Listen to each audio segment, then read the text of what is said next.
Hello friends, आप सभी का एक नए वीडियो में स्वागत। दोस्तों, आज के इस सेशन में हम लोग देखेंगे भारतीय संविधान के अनुसूचियों को। तो आइए दोस्तों स्टार्ट करते हैं। पहला पॉइंट हो जाएगा कि भारतीय संविधान में अनुसूचियों की संख्या कितनी है। तो बता दें साथियों, मूल संविधान में अनुसूचियों की संख्या कितनी थी? 8। और अभी वर्तमान में कितनी है? 12। तो आइए दोस्तों पहला अनुसूची देखते हैं।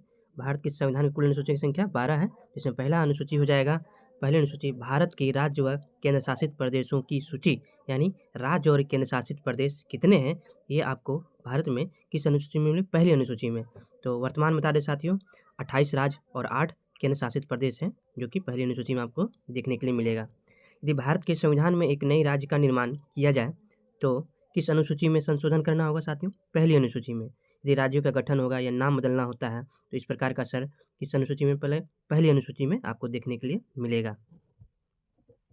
आइए दोस्तों दूसरी अनुसूची को देखते हैं। दूसरी अनुसूची राष्ट्रपति, राज्यपाल, न्यायाधीशों आदि के वेतन भत्ते की बात करता है। तीसरी अनुसूची हो जाएगा विभिन्न पदों की शपथ प्रतिज्ञान की बात करता है साथियों इसमें, जैसे मंत्री, सांसद, विधायक, जज, कैग। जबकि राष्ट्रपति, उपराष्ट्रपति और राज्यपाल का इस अनुसूची से कोई लेना देना नहीं है। राष्ट्रपति का है और उपराष्ट्रपति का और राज्यपाल का वो आपको आर्टिकल के माध्यम से पता होगा साथियों। और इसमें मंत्री, सांसद, विधायक, जज, कैग शपथ लेते हैं तीसरी अनुसूची के अनुसार। चौथी अनुसूची हो जाएगा साथियों। चौथी अनुसूची में राज्यसभा में राज्यों का प्रतिनिधित्व का बात करता है कि राज्यसभा में जो मेंबर हैं उनके बारे में बताया गया है। राज्यसभा में सीटों का आवंटन, हर राज्य से कितने सांसद राज्यसभा में आएंगे, यह यहाँ लिखा है, यानी चौथी अनुसूची में बताया गया है। पांचवी अनुसूची हो जाएगा साथियों। पांचवी अनुसूची अनुसूचित क्षेत्रों व जनजातियों का प्रशासन राज्य का बात करता है। यहाँ SC/ST के प्रशासन का वर्णन है। इसमें अनुसूचित क्षेत्रों व अनुसूचित जनजातियों के प्रशासन का वर्णन है। यहाँ के राज्यपालों को एक विशेष पावर होती है। छठी अनुसूची हो जाएगा साथियों।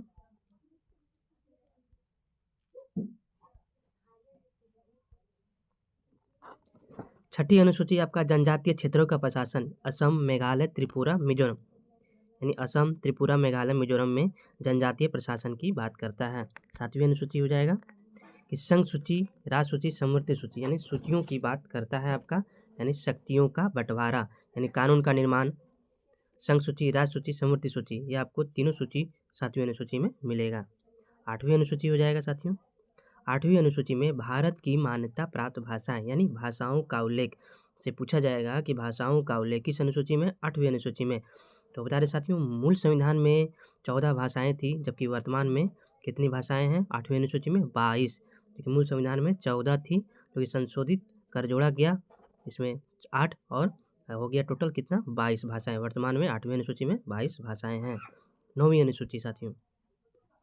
नौवीं अनुसूची आपका भूमि सुधार व अन्य कानून, न्यायिक समीक्षा से सुरक्षा है, यानी भूमि सुधार अर्थात जमींदारी प्रथा खत्म करने के लिए ये आपका नौवीं अनुसूची में साथियों।